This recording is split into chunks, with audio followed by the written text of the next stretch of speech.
और आज आपको यह भी देखना चाहिए कि जिस जैश ए मोहम्मद ने भारत के डॉक्टर्स का टेरर मॉड्यूल तैयार किया, उसके चीफ मसूद अजहर का आज एक वीडियो, माफ कीजिएगा, एक ऑडियो क्लिप वायरल हो रहा है। और इसमें मसूद अजहर ये कह रहा है कि वो इलॉन मस्क और मेटा के सीईओ मार्क जकरबर्ग से भी ज्यादा अमीर है। वो ये भी कहता है कि उसके पास हथियार खरीदने के लिए भी ढेर सारा पैसा है, जिहाद के लिए उसके पास पैसों की कमी नहीं है। हमारी टीम को ये पता चला है कि ये जो ऑडियो है 2 साल से ज्यादा पुराना भी हो सकता है, लेकिन ये सिर्फ हमने आपको इसलिए दिखाया ताकि आप ये समझ पाएं कि इनकी सोच कैसी है। एक तरफ वो दिखाना चाह रहा है कि इलॉन मस्क और मार्क जकरबर्ग से ज्यादा पैसा है, यानी एक मैसेज डाउन द लाइन, जिनको वो कट्टरवाद की तरफ धकेल रहा है, उनको कह रहा है कि पैसे की कमी यहां पर कभी नहीं होती। वहीं दूसरी तरफ वो दिखा रहा है कि कैसे धर्म से जोड़कर वो लोगों को उकसा सकता है, और यही मानसिकता डाउन द लाइन फैलाई गई है, और इसी डॉक्ट्रिन पर सारे के सारे ये आतंकी चलते हैं। लेकिन फिर भी इससे आपको ये समझ आएगा, मसूद अजहर जैसे आतंकवादी पढ़े लिखे लोगों को फिदाइन बना रहे हैं, लेकिन खुद ये अमीर होने की बातें करते हैं। आज ये डॉक्टर्स जैश के कारण जेल में है, लेकिन सोचिए, मसूद अजहर तो अब भी पाकिस्तान में सुरक्षित है और उसके ऐशो आराम में कोई कमी नहीं आई होगी। इसीलिए इन आतंकवादियों का भी असली चेहरा पहचानिए, जो अपनी दौलत के लिए दूसरे लोगों को धर्म के नाम पर गुमराह करके आतंकवाद फैला रहे हैं। आपको यह बताते हैं कि भारत के राष्ट्रीय सुरक्षा सलाहकार अजीत डोभाल का 11 साल पुराना एक वीडियो सोशल मीडिया पर क्यों वायरल हो रहा है।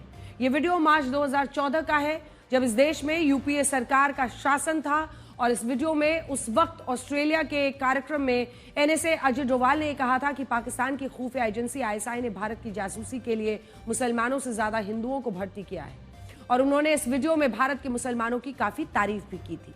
लेकिन क्या आपको पता है कि आज इस वीडियो की इतनी चर्चा क्यों हो रही है? आज बहुत सारे लोग सिर्फ इसलिए इस वीडियो को शेयर कर रहे हैं क्योंकि वो ये साबित करना चाहते हैं कि मुसलमानों से ज्यादा जासूस और आतंकी हिंदू समुदाय में होते हैं, और वो इस नैरेटिव को फैलाने के लिए एनएसए अजीत डोभाल के बयान का सहारा ले रहे हैं।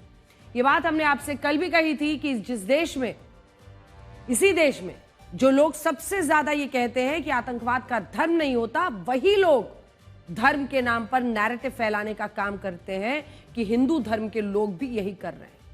आज भी यही हो रहा है। सबसे बड़ी बात यह है कि हिंदुओं को आतंकी और जासूस बताने के लिए एनएसए अजीत डोभाल के बयान का सहारा लिया जा रहा है, जबकि हकीकत यह है कि अजीत डोभाल ने 2014 में जो भाषण दिया था, उसका संदर्भ कुछ और था। वो अपने भाषण में ये बताना चाह रहे थे कि पाकिस्तान की खुफिया एजेंसी भारत की जासूसी के लिए मुसलमानों से ज्यादा हिंदुओं को भर्ती करती है, क्योंकि इससे शक की गुंजाइश कम होती है, और धर्म को ऐसे मामलों को जोड़कर नहीं देखना चाहिए, और भारत के मुसलमानों ने इस देश की तरक्की में योगदान दिया है। लेकिन ये हमारे देश का दुर्भाग्य है कि जब यहाँ लोगों को आतंकवाद के खिलाफ एकजुट होना चाहिए, तब यही लोग एक दूसरे धर्म के आधार पर नीचा दिखा रहे हैं, और एक वर्ग ऐसा है जो कैसे भी बस ये साबित करना चाहता है कि मुसलमानों को सिर्फ बदनाम किया जाता है, हिंदू धर्म के लोग भी आतंकी होते हैं। आप खुद सुनिए, साल 2014 में एनएसए अजीत डोभाल ने क्या बयान दिया था और पूरे बयान का संदर्भ क्या था। The number of persons that ISI has recruited for intelligence task in India, there have been more Hindus than Muslims. If you see all the number of cases from 1947 which have been these things under the official secret act and the counter-espionage cases, I think people in media must be these things, that all these cases which come, so more than 4,000 cases, probably not even 20% would be Muslims. So it's a very wrong concept. We will carry the Muslims with us and we will make it a great country. आज जब हमारे देश में कुछ लोगों ने दिल्ली के आतंकी हमले के बाद ये कहना शुरू कर दिया है कि इस देश में मुसलमानों को दबाया जा रहा है, मुसलमान खतरे में है, तब हम इन लोगों को जम्मू के एक मेडिकल कॉलेज का उदाहरण देना चाहते हैं। इस मेडिकल कॉलेज का नाम है Shri Mata Vaishno Devi institute of medical excellence. ये जम्मू में है।